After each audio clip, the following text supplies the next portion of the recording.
যাদের ডিলিট হয়ে গেছে আমি তাদের অনুরোধ করব, আপনারা একটা ডিস্ট্রিক্ট ইলেকশন অফিসারের নামে একটা দরখাস্ত করে তার সঙ্গে বিএলওর কাছে যে কাগজপত্র জমা দিয়েছিলেন সেইগুলোকে অ্যাটাচ করে আপনারা বিডিও অফিসে আপনারা জমা দিন। ট্রাইব্যুনাল আছে, ট্রাইব্যুনালে আমরা লড়ব। আমরা ভাঙড়, ক্যানিং সহ গোটা বাংলার মানুষের জন্য হাইকোর্ট থেকে সুপ্রিম কোর্টে যাব।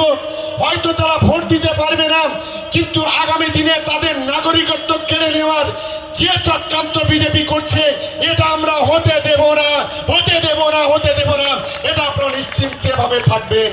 আর দয়া করে যাদের ডিলিট হয়েছে ব্যাংকে টাকা রাখবেন না, যে কোনো সময় আপনার ব্যাংকের অ্যাকাউন্টটাকে ফ্রিজ করে দেবেন।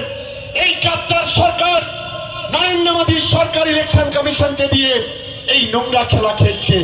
তাই মমতা বন্দ্যোপাধ্যায়, অভিষেক বন্দ্যোপাধ্যায় আমাদেরকে বলেছেন যাদের ডিলিট হবে তাদের বাড়িতে যান। আমাদের কর্মীদেরও বলবো আপনারা বাড়ি বাড়ি পৌঁছে যান এবং বাড়িতে গিয়ে তাদের কাগজপত্রগুলো আমাদের দলের কর্মীদের অনুরোধ করব সেগুলোকে সঙ্গে নিয়ে আপনারা বিডিও অফিসে আসুন, আমরা নিজেরা থেকে সেখানে বিডিওতে জমা করব।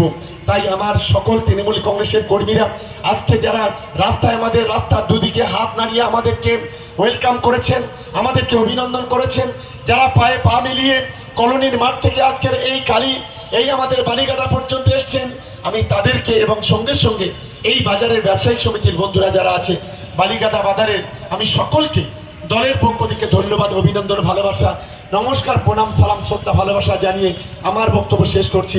জয় হিন্দ, বন্দে মাতরম। তৃণমূল কংগ্রেস জিন্দাবাদ, মমতা বন্দ্যোপাধ্যায় জিন্দাবাদ, অভিষেক বন্দ্যোপাধ্যায় জিন্দাবাদ।